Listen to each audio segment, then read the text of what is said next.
Shalom, selamat Paskah. Kita mempersiapkan hati kita. Kalau ada yang di luar silahkan masuk. Kita akan mulai ibadah kita. Pertolongan kita dalam ibadah Paskah ini hanya datang dalam nama Tuhan yang menjadikan langit dan bumi. Dia berkata, akulah kebangkitan dan hidup. Barang siapa percaya kepadaku, ia akan hidup walaupun ia sudah mati. Sebab itu terpujilah Allah dan Bapa Tuhan kita Yesus Kristus, yang karena rahmatnya dan yang besar telah melahirkan kita kembali oleh kebangkitan Yesus Kristus dari antara orang mati kepada suatu hidup yang penuh pengharapan. Kami percaya Dia sumber pengharapan, pemilik kehidupan, ada bersama-sama dengan kita semua. Dan pesta ini hanya jadi di dalam nama Dia. Sebab itu Bapa, nikmati setiap pujian pengagungan daripada anak-anak di tempat ini. Nikmati, kami menikmati kehadiran Bapa. Di dalam nama Tuhan Yesus, pesta kemenangan ini kami mulai. Haleluya. Amin.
Let's celebrate Jesus, bukan Isa Al-Masih.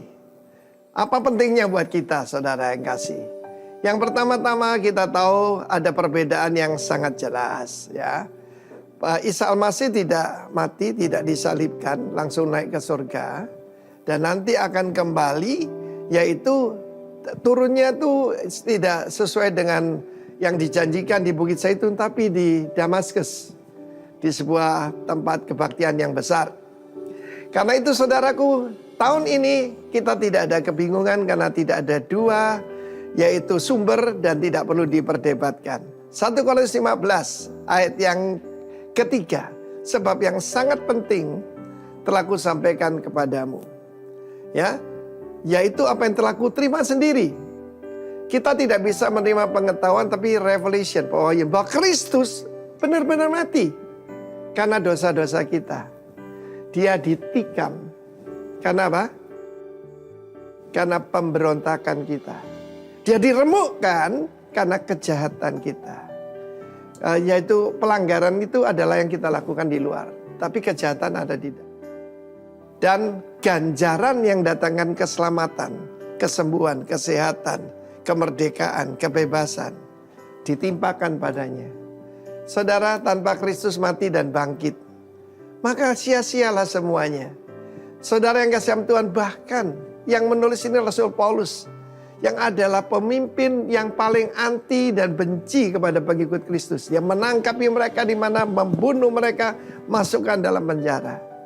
Tetapi salib juga berarti siap menderita buat nama Tuhan. Dia benar-benar dikuburkan. Saudara yang kasih Tuhan, banyak orang berkata, yes, dia langsung naik ke surga. No, saudara. Dia benar dikuburkan. Memang dia datang untuk mati. Dia datang untuk menanggung dosa kita. Karena orang benar tidak bisa mati, saudaraku. Ya, kita tahu sebelum jatuh dalam dosa, Adam dan Hawa dan keturunannya tidak akan sakit, tidak akan stres, dan tidak akan mati. Tetapi upah dosa adalah maut. Dan kemudian yang paling penting ini, dia telah dibangkitkan as a man. Dia dibangkitkan sebagai manusia. Dan inilah pengharapan kita. Sebab kalau kita tidak percaya Kristus dibangkitkan, berarti kita semua juga tidak akan dibangkitkan. Lewat kebangkitannya kita tahu bahwa kematian itu temporary. Kematian itu cuma sementara. Bukan titik, full stop, tapi koma. Karena akan, yaitu ada kelanjutannya. Tapi masalahnya ada hidup yang kekal dan ada kematian yang kekal. Ya, kita lihat bisa bersama Kristus, bisa juga cuma di dalam yaitu tempat penyiksaan, saudara. Firman Allah menunjukkan dia menampakkan diri. Jadi bukan halusinasi. Bahkan pada 500 orang. Kalau satu orang bisa salah lihat, dua orang mungkin bisa keliru, 500 pasang mata. Terakhir kepada Rasul Paulus yang membenci dia tapi menjadi rasul yang luar biasa. Hidup saya diubahkan ketika saya mengalami the living Christ.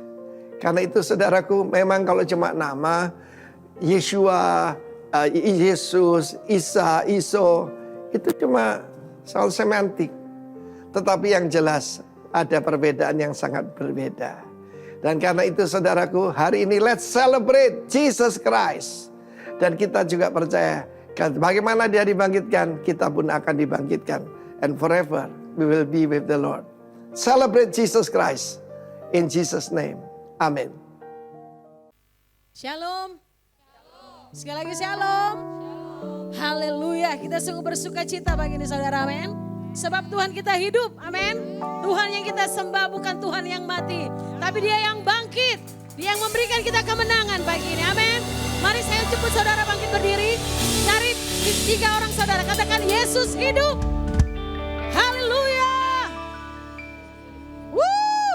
Kita mau memuji, bersorak-sorai buat Tuhan kita yang besar. Tuhan kita yang hidup pagi ini. Haleluya. Hey.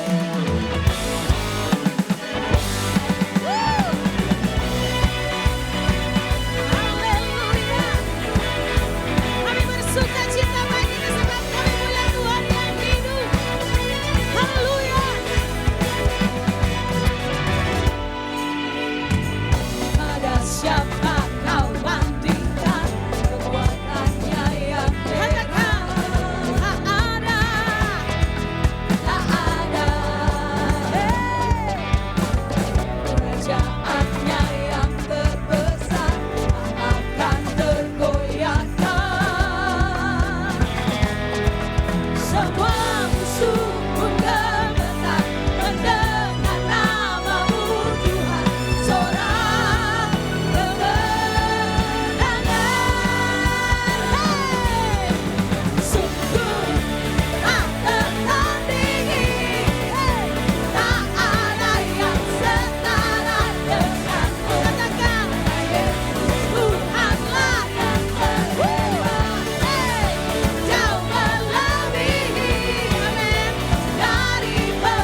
Kami percaya kami beroleh kemenangan pagi ini Tuhan. Karena kami menyembah Allah yang menang atas semua. Terima kasih buat Tuhan. Terima kasih buat kebaikan-Mu. Terima kasih buat pengorbanan-Mu. Terima kasih buat cinta-Mu atas setiap kami pagi ini. Kami disucikan, kami dibenarkan, kami diberi kemenangan demi kemenangan pagi ini.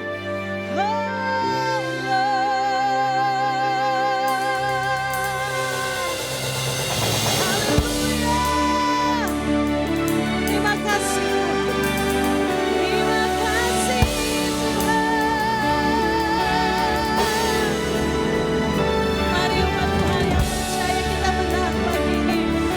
Sama-sama naikkan pujian. Katakan oleh darah-Mu menang.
Praise the Lord.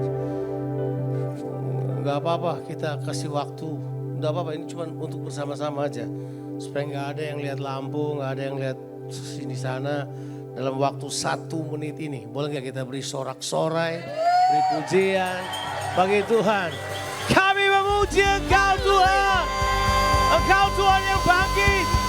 Engkau Raja. Thank you. Terima kasih Tuhan. Terima kasih. Jesus, you are enthroned in glory. You are King of Kings, we worship you. You are great God. You are Lord of our lives.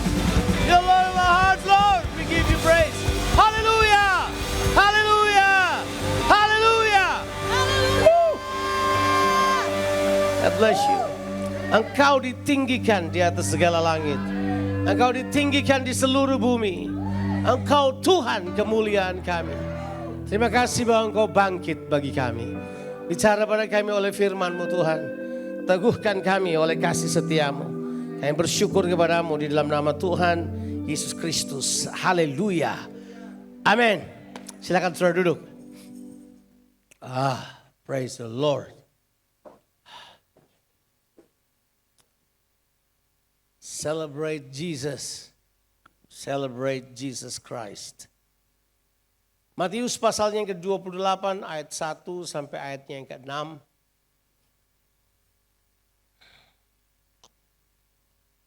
Matius pasalnya yang ke-28 ayat 1 sampai ayatnya yang ke-6.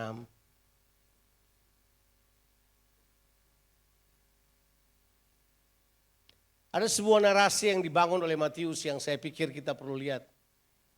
Jadi sekalipun kalau saudara lihat secara kronologis ayat 1, 2, dan 3 itu tidak terjadi seketika pada waktu itu ya. Tapi ini terjadi dalam sebuah proses sepanjang mungkin 24 jam berlalunya. Jadi antara kedatangan Maria Magdalena dan Maria ibu Yesus pergi ke mana? Ke kuburan itu sudah terjadi hal tersebut. Tapi di sini seolah-olah dilukiskan bahwa itu terjadi secara bersamaan. Kita baca aja, kemudian kita akan lihat beberapa hal. Setelah hari Sabat lewat, menjelang menyingsingnya fajar pada hari pertama minggu itu, pergilah Maria Magdalena dan Maria yang lain menengok kubur itu. Maka terjadilah gempa bumi yang hebat sebab seorang malaikat Tuhan turun dari langit dan datang ke batu itu dan menggulingkannya lalu duduk di atasnya. Wajahnya bagaikan kilat dan pakaiannya putih bagaikan salju. Dan penjaga-penjaga itu gentar ketakutan dan menjadi seperti orang-orang mati. Akan tetapi malaikat itu berkata kepada perempuan-perempuan itu, jangan takut. Sebab aku tahu kamu mencari Yesus yang disalibkan itu. Ia tidak ada di sini, sebab ia telah bangkit. Sama seperti yang telah dikatakannya. Mari lihatlah tempat ia berbaring. Sampai di situ aja pembacaan kita. Cuma untuk menunjukkan kepada saudara bahwa Yesus memang bangkit. Itu jelas. Katakan dulu, Yesus memang bangkit. Jadi kita tidak merayakan sesuatu yang mistis. Jangan biarkan ada satu orang pun atau siapapun yang berani berkata pada saudara, jangan-jangan Yesus enggak bangkit. Enggak, dia memang bangkit. Dan Tuhan enggak bercanda. Itu ditulis dengan Alkitab, dibilang gini, malaikat itu berkata, mari lihatlah tempat ia berbaring. Come and see. Kelihatannya Tuhan ngajak orang untuk berkata, ayo datang, selidiki yuk. Ayo datang, cari tahu yuk. Kamu datang dong. Tanya dong. Kalau perlu cari sesuatu. Gunakan metode penelitian yang kamu tahu. Lihatlah, come and see. Tuhan gak takut untuk berkata ini. Dia berkata, ayo lihat dong, teliti aja. Pakai semua teknologi yang kamu miliki. Ketahuilah bahwa Yesus memang bangkit. Itu jelas, itu gak bercanda itu. Dan waktu dia berkata come and see, dia gak cuma ngomong come and see. Waktu dia bangkit, dia menunjukkan dirinya kepada Kleopas dan istrinya, Maria istri Kleopas yang sedang berjalan ke Emmaus. Yang keadaan sangat desperate, dia menunjukkan dirinya kepada mereka. Dia kemudian menampakkan kepada siapa lagi? Kepada Thomas, kepada Petrus, kepada Yohanes. Oh itu murid-murid dekatnya. Jangan-jangan mereka sangat subjektif menulis semuanya ini. Oh enggak. Alkitab berkata ada 500 orang 500 pasang mata itu telah melihat, menyaksikan pernyataan ini. Come and see, datang dan lihatlah bahwa Yesus memang bangkit. Mengapa dia begitu rupa? Dia tidak dibangkitkan biasa, dia dibangkitkan dalam kemuliaan. Itu kata penting. Kalau saudara baca 1 Korintus pasalnya yang ke-15, ambil waktu baca 1 Korintus 15 ayat 1 sampai ayatnya yang ke-10.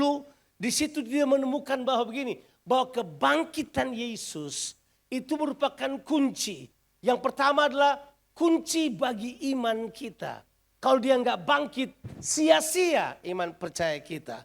Yang kedua, dia kunci bagi kasih karunia, bekerja keras dalam kehidupan saudara. Kalau dia nggak bangkit, kasih karunia akan bekerja dalam kehidupan saudara. Berarti ini saudara, kasih karunia, apalagi kuasa dan iman, itu sangat ditentukan oleh kebangkitan Yesus. Buang kebangkitan Yesus, gak ada iman, gak ada kasih karunia yang bekerja, gak ada kesaksian yang dapat saudara berikan kepada orang lain. Mengapa? Sebab sentralitas dari iman percaya orang Kristen ada pada kebangkitannya. Makanya dia menjadi pribadi yang paling dirayakan. The most celebrated person in this universe is Jesus Christ. Adakah orang yang dirayakan sebanyak Yesus di dunia ini? Pelajari sejarah, mundurlah di sejarahmu. Bacalah sejarah yang kamu tahu. Adakah orang yang sungguh-sungguh di dunia ini, dari ujung satu ke ujung yang lain, yang dimuliakan seperti Yesus? Adakah? None. Sebut nama-nama besar yang pernah ada di dunia ini. Name it. Ya, dari peradaban yang kita tahu. Mau mundur pada zaman Zoroaster penyembahannya, mundur ke belakang penyembahan Babilonia, penyembahan Mesir, mundur. Ikutin saya semuanya penyembahan yang ada. Penyembahan Greka. Adakah pribadi yang diberitakan, dimasyurkan, dimuliakan seperti Yesus? None. Gak ada. Tapi yang luar biasanya ini dong. Dia yang dimuliakan, dia mau ngajak saudara bersama dengan dia. Wow, itu yang menurut saya unblowing. Itu blowing sekali, mind blowing banget buat saya. Saya tidak merasa bahwa ada possibility, ada raja, ada pemerintah, ada penguasa yang mengajak semua orang dimuliakan bersama dengan dia. Ada? Nah, saya kasih bukti bahwa Yesus semasa hidupnya hidup sangat sederhana. Itu berarti dia bilang ini, orang sederhana pun bisa dimuliakan bersama dengan dia. Well, dia hidup sangat sederhana. Oke, dalam ukuran standar manusia, lahir di tempat yang sederhana. Hidup sangat sederhana. Kecil-kecil sudah mau dibunuh sama raja.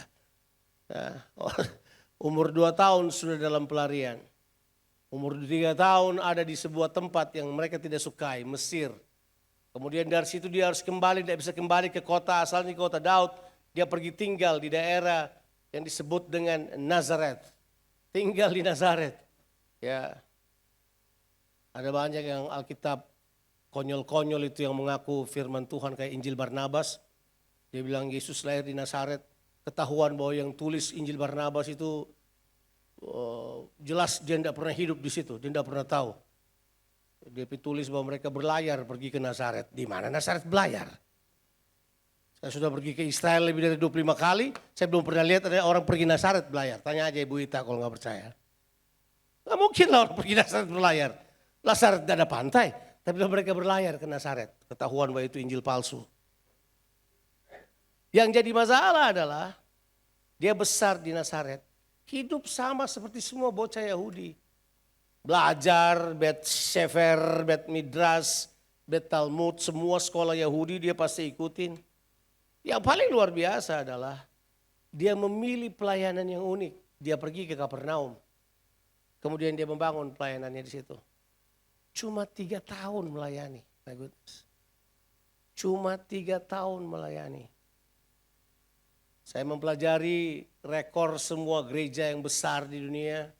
Hamba-hamba Tuhan yang dipakai Tuhan lama. Saya temukan biasanya pergerakan hanya berumur 30 tahun. Cek aja kalau nggak percaya. 30 tahun aja. Tapi yang paling lama semua adalah pergerakan Moravian. Yang dipimpin oleh Count von Zinzendorf berlangsung 120 tahun. Itu baru pergerakan betul tuh. Mereka doa berantai selama 100 tahun. Nah, itu powerful. Lain daripada itu enggak terlalu banyak, ada pergerakan yang banyak. Umurnya cuma 30 tahun aja. Tapi pergerakan denominatif memang sifatnya sementara. Tapi Yesus ini loh. Bayangkan, dia muncul cuma 3 tahun. Pelayanan cuma 3 tahun. Gak banyak. Dan pelayanannya apa hebatnya? Coba. Yesus enggak pernah sekolah tinggi. Kan? Saya sudah cari-cari di mana Yesus sekolah tinggi. Enggak, biasa aja. Sekolahnya enggak tinggi. Sekolahnya biasa aja. Ya toh? Dan jangkauannya, dia cuma wirawiri dengan 12 orang yang enggak jelas juntrungannya. Mundar-mandir dari Galilea, Yerusalem, Galilea, Yerusalem, Galilea, Yerusalem. Cuma itu aja. Ya toh?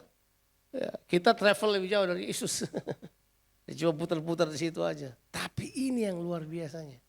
Dia yang sederhana itu melakukan perkara-perkara yang di luar dugaan. Berarti Yesus layak dimuliakan. Karena apa? Karena dia hidup begitu sederhana. Fasilitas tidak menghalangi dia untuk mengerjakan apa yang merupakan kehendak Allah. Jangan biarkan fasilitas halangi kita untuk melakukan kehendak Tuhan. Jangan biarkan kita cuma saya tidak izinkan. Bahwa kita hidup karena memang di dalam kita ada kehendak Allah. Yesus jalan melakukannya. Makanya dia mati jadi kubur. Kuburnya pun pinjaman. Astaga. Kubur pinjaman. Tapi waktu dia bangkit. Semua orang tidak mengingat itu lagi. Sebab yang ada adalah kemuliaan dari Yesus. Dan ditulis di Matius 28. Matius dengan jelas menunjukkan bahwa ada sesuatu yang terjadi. Bilang dulu gempa bumi. Itu berarti ada lawatan Tuhan terjadi. Kalau sudah baca di kitab-kitab perjanjian lama. Kalau Tuhan mau lewat kata itu ada gempa bumi, angin tofan. Ya kalau gempa bumi terjadi Tuhan lagi lewat di situ. Nah jangan berharap gempa bumi, itu bukan saya maksudkan. Tapi yang saya maksud itu adalah sebuah statement yang sangat kuat bahwa di situ. Sebab seorang malaikat telah turun dari langit. Itu kira-kira. Dan kemudian apa yang dia buat? Dia menggulingkan batu itu. Peng. Kemudian dia duduk di situ. Matius jelas. Aiming tulisannya kepada orang Yahudi. Dia mau beritahu. Sama seperti malaikat bekerja memberikan apa? Memberikan pewahyuan kepada Musa, kepada semua di perjanjian lama. Di sini juga ada malaikat yang wajahnya bagaikan kilat dan pakaiannya bagaikan salju. Ayat 3 mengatakannya. Semua orang tidak bisa tahan. Kemudian dibilang apa? Mereka semua jatuh seperti mati. Dan kemudian penjaga itu berkata begini. Oh, jangan takut sebab aku tahu kamu mencari Yesus yang disalibkan itu. Dia enggak ada di sini lagi. Dia sudah bangkit. Kenapa kita perlu merayakan Yesus? Yang pertama adalah bahwa kebangkitannya bukti bahwa maut tidak bisa mengalahkan kuasa Tuhan. Maut tidak dapat menghentikan kasih Tuhan. Ketakutan manusia yang terbesar adalah karena kematian. Betul kan? Jadi maksudnya ada banyak hal yang kita kadang-kala merasa kontradiktif sekali. Orang tidak menghargai bahwa Yesus waktu dia mati, dia kalahkan maut. Musuh paling besar buat kita telah dikalahkan. Kalau saudara baca di 1 Korintus 15, saudara baca ayat 40 dan seterusnya, saudara menemukan maut gak ada kuasanya. Maut gak ada sengatnya. Maut gak punya kekuatan sama sekali pada saudara. Makanya gak perlu takut itu sudah. Yes. Karena itulah dia layak dipuji dan dimuliakan. Yang kedua, mengapa Yesus layak di-celebrate? Mengapa dia layak di-celebrate? Karena dia telah turun ke tempat yang paling bawah possible dalam dunia ini. Dia telah turun ke tempat yang paling rendah. Filipi 2, sudah tulis saja, sudah munculkan saya di Alkitab sambil kita bahas. Kalau sudah baca Filipi pasalnya kedua ayat 6, 7, 8, 9. Dibilang dia turun ke tempat yang paling bawah. Yang tidak pernah orang bisa turun. Dia turun ke tempat itu. Dia telah menikmati sengsara, penganiayaan. Possibly human being can bear. Saya bisa bayangkan turun ke tempat yang paling bawah. Dia turun, dibilang ini dia telah menjadi hamba manusia. Mati secara terkutuk, digantung di kayu salib. Dan dihina semua orang. Adakah lagi yang lebih dahsyat daripada itu? Dia turun ke tempat yang paling bawah. Cuma untuk mengatakan begini. Bahwa dia memikul semua malu saudara. Dia memikul semua penolakan saudara. Dia memikul semua keterpurukan saudara. Dia memikul semua kegagalan saudara. Sebutkan tempat paling rendah yang kamu pernah datangi. Dia telah memikul semua tempat itu. Dia telah memikul, ini makanya Alkitab bilang nubuatan di kitab Yesaya. Dia tukar malumu dengan semua kemuliaan. Dia ganti malumu dengan berkat double porsi. Dia tukar rasa malumu dengan semua itu. Kenapa? Dia turun ke tempat yang paling bawah. Dan ini Alkitab bilang. Filipi pasalnya kedua ayatnya ke-9. Coba kita baca ayat itu. Ayat itu kita harus baca. Filipi pasal 2 ayatnya ke-9. Thank you. Alkitab bilang begini. Itulah sebabnya Allah sangat meninggikan dia. Sebabnya apa? Dia telah turun sangat jauh. Kalau baca pasal 2 ayat 6 sampai 8 kita Filipi. Itulah sebabnya Allah sangat meninggikan dia. Dan mengaruniakan kepadanya nama di atas segala nama. My goodness. Sebab dia telah turun sangat jauh. Dia telah menjangkau sangat jauh. Gak ada pribadi yang telah menjangkau manusia sangat jauh. Saya dan istri saya sebenarnya kemarin pernah sempat berpikir, tapi kita pikir enggak perlu lah ya. Istri saya kemarin itu ingin celebrate bahwa dia juga tahun kemarin itu 44 tahun terlibat dalam pelayanan. Dia telah mulai pelayanan sejak sangat muda. Saya sudah selalu bilang saya start muda, dia lebih muda lagi. Kan dia lahir lebih dahulu dari saya kesian. Aduh. Ya, dia lebih tua hampir 2 tahun dari saya. Jadi kemudian dia 44 tahun, saya 42 tahun. Dia sudah bertobat 2 tahun sebelumnya, baru saya bertobat. Jadi secara rohani saya memang adik ke Siang. Dia bilang kata, mungkin kita perlu rayakan. Saya bilang kita tidak perlu rayakan lah di depan orang. So pelayanan gak sepenting nama Yesus sebenarnya. Pelayanan tidak penting, lebih penting daripada itu. Kita telah melakukan apa yang saya pikir sangat layak buat Tuhan Yesus terima pelayanan kita mau berapa lama pun itu tidak perlu kita besar-besarkan. Karena memang Tuhan Yesus telah turun ke tempat yang paling bawah. Untuk berkata begini, cukup semua yang ada di bawah saya mau angkat kamu ke atas. Alkitab bilang itulah sebabnya. Kenapa? Dia turun sangat jauh. Kalau saudara sini pernah belajar teologi, itu namanya teologi kenosis. Teologi turun ke bawah. Teologi jalan turun. Teologi jalan kerajaan Allah. Jalan turun. Bukan mencoba naik. Tapi turunlah ke bawah maka Allah akan meninggikan engkau. Alkitab tulis dengan jelas bahwa itulah sebabnya Allah sangat meninggikan dia.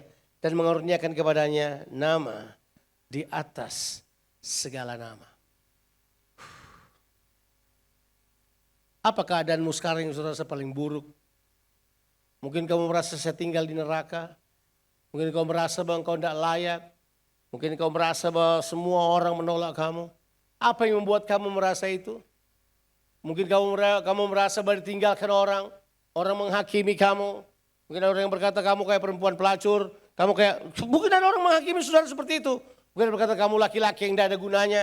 Mungkin kamu adalah suami yang tidak bertanggung jawab. Apa saja perkataan pernah dikatakan pada saudara. Saya beritahu pada saudara. Hey, Tuhan sudah turun sejauh itu. Untuk berkata kepadamu, come, I'll take you up with me. Come, I'll bring you into the glory. Sebab memang yang ketiga adalah begini. Yesus memang datang untuk merasakan semua kelemahan kita. Supaya dia mau ambil kita dan memuliakan bersama-sama dengan Bapa. Mari kita baca kitab Ibrani, bagian yang terakhir. Dan saya selesai. Kitab Ibrani.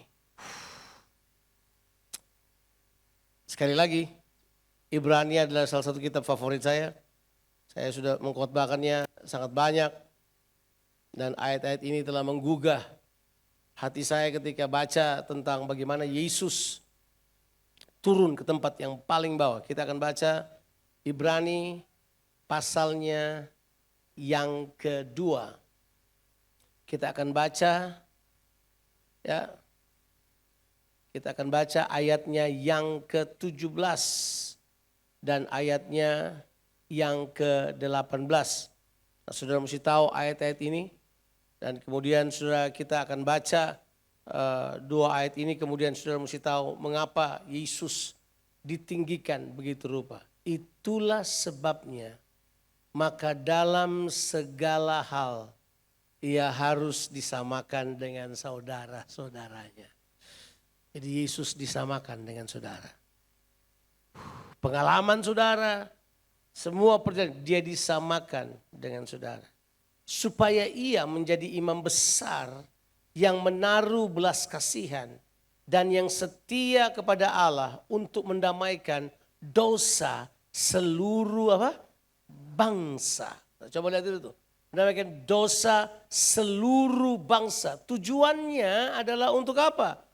Kemudian dia beritahu, sebab oleh karena ia sendiri telah menderita karena pencobaan, maka ia dapat menolong mereka yang dicobai. Itu pasalnya yang ketiga. Kalau saudara baca, saudara akan baca terus dalam kitab Ibrani, dikatakan bahwa kita semua ini telah memiliki sebuah jalan karena Yesus. Kita pergi ke pasalnya yang keempat. Kita baca ayatnya ke-14 sampai ayatnya yang ke-16. Ini semua dia buat untuk dia persiapkan untuk saudara. Tidak ada lagi yang lain yang perlu kita pikirkan. Sebab dia telah menanggung semuanya.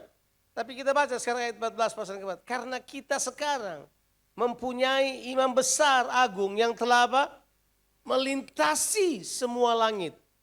Artinya melintasi semua langit, enggak ada jalan di dunia ini yang Yesus belum jalani. Kalau saudara pikir jalanmu adalah jalan paling berat, tolong deh. Yesus sudah pergi ke tempat yang paling berat yang pernah dijalani oleh manusia.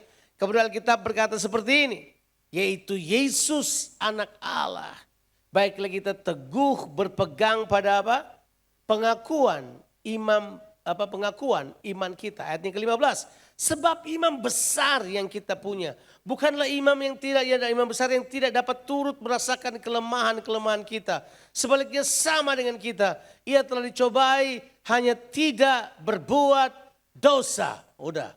Perlu penjelasan? Enggak perlu. Ayat 16. Sebab itu marilah kita dengan penuh keberanian. Apa itu? Menghampiri tahta kasih karunia Allah. Supaya kita menerima rahmat dan menemukan kasih karunia untuk mendapat pertolongan kita pada waktunya. Ini yang dimaksud dengan kemuliaan hidup yang Tuhan berikan buat kita. Dia ajak kita untuk bersama dengan dia. Dia ajak kita untuk mengalami dengan dia. Jadi begini, Yesus yang dimuliakan, dia berkata begini, saya mau kemuliaanku hidup di dalam saudara. Makanya kita merayakan Tuhan. Praktisnya bagaimana? Gini, di dalam saudara, Yesus yang bangkit berdiam dalam saudara. Siapa yang percaya bahwa Kristus yang bangkit berdiam di dalam kita? Itu yang Paulus coba ulang-ulang katakan. Saya sudah katakan, memang rumit memberitahukan pada anak Tuhan bahwa di dalam mereka ada Kristus yang bangkit berdiam dalam mereka. Bahwa di dalam kita ada hal tersebut. Makanya celebrate with your life. Ada 3 hal yang ditulis oleh Alkitab di kitab Kisah Rasul, kemudian di dalam kitab 1 Korintus pasalnya ke-15. Ada 3 hal yang harusnya kita buat dalam merayakan Kristus yang bangkit. Yang pertama, ceritakan pada orang bahwa Yesus telah bangkit. Dari wajah kelihatannya saudara tidak mau. Sampai saudara pikir itu dongeng. Kalau kamu hidup seperti dongeng, imanmu pun imam dongeng. Iman dongeng tidak akan menolong saudara kemana-mana. Sebab yang kita percayai bukan dongeng. Yang kita percayai terjadi dalam kehidupan kita. Ceritakan. Yang kedua, exercise. Exercise itu apa? Pakai, jalankan, gunakan kuasa kebangkitan itu. Kalau ada yang sakit, doakan dan tumpang tangan kepada orang yang sakit. Kalau ada yang susah, berdoa dengan kuasa Tuhan supaya mereka menemukan jalan keluar. Di dalam saudara ada kuasa itu. Di dalam saudara ada, karena dia bangkit, kuasa tersedia. Karena dia bangkit, ada kuasa yang bekerja di dalam saudara. Paulus bilang itu kuasa kasih karunia yang bekerja keras di dalam aku. Makanya aku bekerja lebih banyak daripada rasul-rasul yang lain. Karena bukan aku tapi kuasa kasih karunia yang berdiam di dalam aku. Karena kebangkitan Kristus. Hei, hidupi kebangkitan Kristus.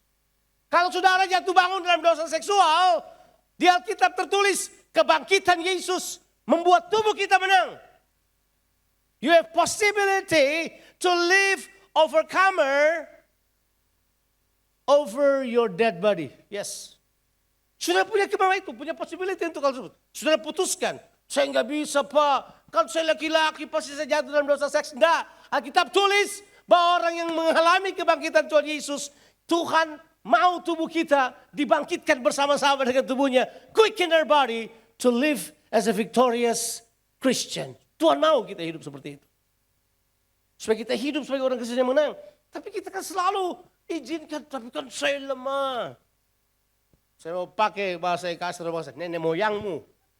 Kalau kau berpikir begitu terus, kamu akan pernah kuat dan kamu salahkan iman Kristen. Padahal sebenarnya yang ada adalah, dia telah berdiam dalam saudara, kamu cuma gak mau percaya aja. Celebrate, practice, praktekkan hal itu, hidupi hal tersebut. Yang ketiga, yang terakhir, mungkin orang bilang aneh-aneh. Perkatakan firman iman itu. Bahwa Yesus bangkit. Perkatakan hal tersebut. Bahwa kuasa maut telah dikalahkan. Kuasa maut telah dikalahkan. Perkatakan, praktekkan hal tersebut. Jangan pernah berhenti menyuarakan kebangkitan Kristus. Karena begini, Paulus bilang begini. Kuasa yang bekerja di dalam kamu sesuai. Bilang dulu sesuai. Sesuai dengan apa? Sesuai dengan apa? Kuasa yang membangkitkan Kristus dari antara orang mati. Itu diam dalam saudara. Sesuai. Makanya, sesuaikan. Ya kalau saudara tumpang tangan orang sakit sembuh, itu cuma proses penyesuaian. Tidak usah sombong-sombong itu. Tidak usah merasa, wih saya punya tangan. Ada cahaya di mata saya. Tidak perlu. Doakan saja orang. Temukan jalan keluar kehidupan karena dalam saudara ada kuasa itu. Yuk rayakan Yesus dengan hal tersebut. Beritakan kebangkitannya. Praktekkan kuasanya. Ketahuilah bahwa kuasa itu berdiam dalam diri saudara. Christ in you, the hope of glory. Tuhan Yesus memberkati kita sekalian. Mari kita berdoa. Mari kita berdoa. Kita bangkit berdiri, Mari, let's everybody stand up. Ya. Adakah dari saudara yang dalam kehidupanmu jatuh bangun, dalam kehidupanmu terus mengalami hal tersebut? Ya. Sejak saya berjumpa dengan kuasa Yesus Kristus, saya berjumpa dengan Kristus. Seluruh kehidupan saya berubah. Ya. Saya enggak bilang bahwa kita tidak bergumul. Tidak, kita bergumul. Tapi kemenangan selalu ada kalau kamu percaya kepada Tuhan. Kemenangan selalu tersedia kalau kamu tahu apa yang Tuhan sudah taruh dalam kehidupanmu. Adakah dari saudara yang hadir? Kau jatuh bangun dalam dosa. Dosa apa aja? Saya nggak tahu, tiba-tiba di kepala saya kok munculnya perselingkuhan, dosa seksual, nggak tahu kenapa. Saya bukan tipe orang yang suka kejar dosa kayak gitu. Tapi saya mau katakan kalau ada yang punya masalah dengan hal tersebut. Ini hari adalah hari yang terbaik. Kamu deal dengan hal tersebut. Kamu bereskan untuk hal tersebut. Kalau ada sudah punya masalah yang lain, mungkin kau juga bosan. Mungkin juga kamu bosan dengan lidahmu berkata kebohongan, lidahmu berkata dusta, gosip, hal-hal yang gak penting. Kau juga tahu itu salah, tapi kayaknya kamu udah berdaya deh. Karena memang manusia yang berbuat dosa menjadi budak dosa. Tapi Yesus sudah tebus kita keluar dari perbudakan. Sekarang cuma sudah harus ganti sesuatu di dalam pemikiranmu. Bahwa kuasa yang di dalam kamu sanggup mengalahkannya. Bahwa Tuhan telah menaruh kuasa pada lidahmu. Yaitu firman iman. Katakan perkataan firman iman itu. Katakan perkataan iman. Perkataan firman yang kuat itu. Dia akan menyelesaikan tujuannya dalam kehidupan saudara. Kalau ada saudara yang punya masalah, banyak hal yang lain. Ada banyak hal yang membuat orang jatuh, masalah financial, masalah hal yang lain. Saya mau katakan kepada saudara. Tuhan adalah Tuhan yang bertanggung jawab atas kita. Saya dan istri saya punya itu, jangan tamak akan uang, jangan kejar uang, karena Tuhan akan tolong kita. Sebab Tuhan berkata, kalau Tuhan bersama dengan kita, Tuhan tidak pernah meninggalkan kita. Jadi apakah yang dapat dilakukan manusia terhadap kita? Gak ada. Mari terima kuasa kebangkitan. Angkat tanganmu pada Tuhan. Bapa, this church, gereja ini mau hidup dengan kuasa kebangkitan Tuhan Yesus. Kami mau hidup dengan kuasa yang membangkitkan Yesus dari antara orang mati. Dan rohmu yang telah membangkitkan Kristus dari antara orang mati sekarang berdiam dalam umatmu. Kiranya umatmu mengetahui kekuatan hal tersebut. Biar kami tahu hidup seperti yang kau inginkan. Supaya kami tidak hidup menurut mau kami lagi. Tapi kami hidup menurut maksud Tuhan. Aku berdoa berkati umatmu Tuhan. Kalau ada yang sedang bergumul, bicara terus pada mereka, terobosi mereka. Aku berdoa firman-Mu memerdekakan mereka. Dan mereka sekarang datang kepada tahta kasih karunia itu. Untuk memperoleh pertolongan tepat pada waktunya. Karena Engkau akan melakukan bahagian-Mu. Mari berseru pada Tuhan. Katakan doamu pada Tuhan. Berseru kepada Dia yang mengasihimu hari ini. Dia ada di sini. Dan Dia bicara dalam kehidupanmu. Yes Lord. I pray. Terima kasih. Kau telah tebus dosaku. Kekudusan-Mu melingkupiku. Kasih-Mu Yes Lord. mengalir, memulihkan hidupku. Sungguh besar anugerah-Mu. Kau telah tebus dosaku. Ku menjadi ciptaan yang baru. Oleh kuasa darah-Mu. Tuhan, aku berdoa supaya anugerah-Mu dinyatakan atas kami. Aku berdoa biar jemaat ini bertumbuh dalam kuasa kebangkitan. Kami mau mendengar cerita orang sakit disembuhkan, lumpuh berjalan, buta melihat. Aku melihat orang-orang menang atas hutang-hutang mereka. Mereka dapat temukan jalan keluar dari masalah-masalah hidup mereka. Karena Engkau ada bersama dengan mereka. Mari establish your kingdom. Datanglah kerajaan-Mu. Jadilah kehendak-Mu dalam kehidupan kami. Oh thank you Lord. Dalam nama Yesus, haleluya. Amin. You may be seated. Shalom Bapak Ibu sekalian. Kami semua diberkati, amin. Haleluya, terima kasih. Biarlah kita bersuka cita bahwa di hari ini kita merayakan kebangkitan Tuhan Yesus Kristus yang telah menang atas maut dan menebus kita boleh berkemenangan dalam Tuhan. Terima kasih. Saat ini kita akan doa untuk persembahan bagi Bapak Ibu yang baru pertama kali hadir. Mengingatkan saja bahwa persembahan kita ada meja di belakang, bisa mengambil amplop, kemudian mengisinya. Ada 3 cara untuk berikan persembahan. Yang pertama tunai, kemudian yang kedua melalui kris, kemudian yang ketiga transfer. Baik, mari kita bersatu dalam doa. Haleluya Bapa, kami bersyukur Tuhan untuk hari ini kami boleh menikmati Tuhan akan kebaikan Tuhan, kemurahan Tuhan dalam kehidupan kami. Kami boleh Tuhan merayakan akan kebangkitan Engkau Tuhan atas kami Bapa. Kami bersyukur Tuhan, kami ada hari ini semua karena kasih Tuhan. Kami hidup hari ini karena kebaikan Tuhan dalam kehidupan kami Bapa. Sebagai tanda sukacita kami Tuhan, kami akan memberikan persembahan, tanda syukur kami, tanda kasih kami Tuhan, karena Engkau yang mengasihi kami Tuhan. Biarlah persembahan ini Tuhan boleh kami berikan dengan sukacita dan boleh berguna untuk pelayanan di tempat ini Bapa. Ini syukur kami Bapa dalam nama Tuhan Yesus Kristus. Kami sudah berdoa mengucap syukur. Haleluya. Amin. Happy birthday, happy birthday, happy birthday to you. Mari bangkit berdiri saudara. Haleluya.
Kita sudah di gereja Korea kah?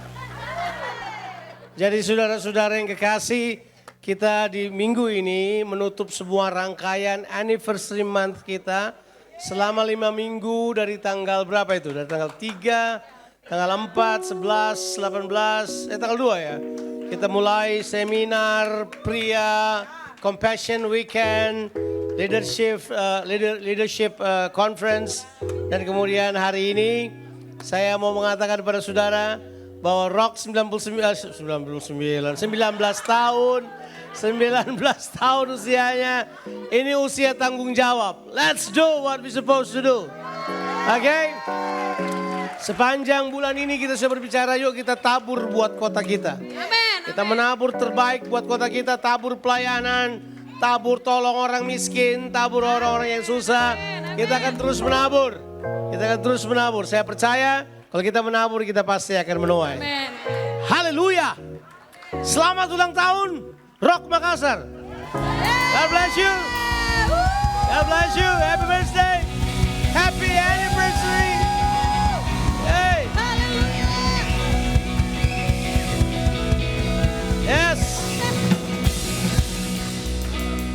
Ya, waktu kita bilang selamat ulang tahun, kita sedang berkata penguasa di udara. We are here. Kita ada di sini. Kita mau melihat terobosan-terobosan terjadi di kota ini. Haleluya. Siap. Jadi itu dinyalain untuk ditiup ya? Wah. Dikipas saja. Bapak Ibu Gembala? Ya. Ibu Gembala saja yang di depan meniup. Siap. Silakan. Bersama anak-anak. Para penatua. Bapak Pendeta Robert sedang melayani di Rock Perintis. Tapi ya, mari.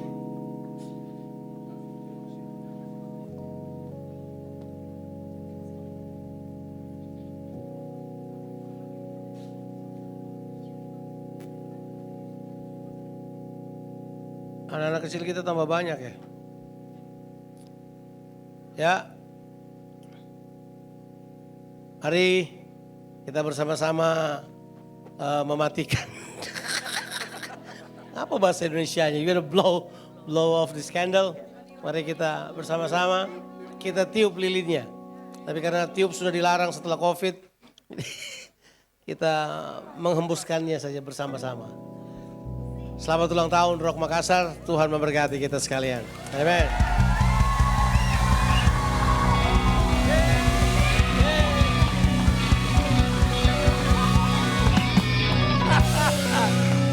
Oke, kita selesai ibadah kita, mari kita terima berkat Tuhan.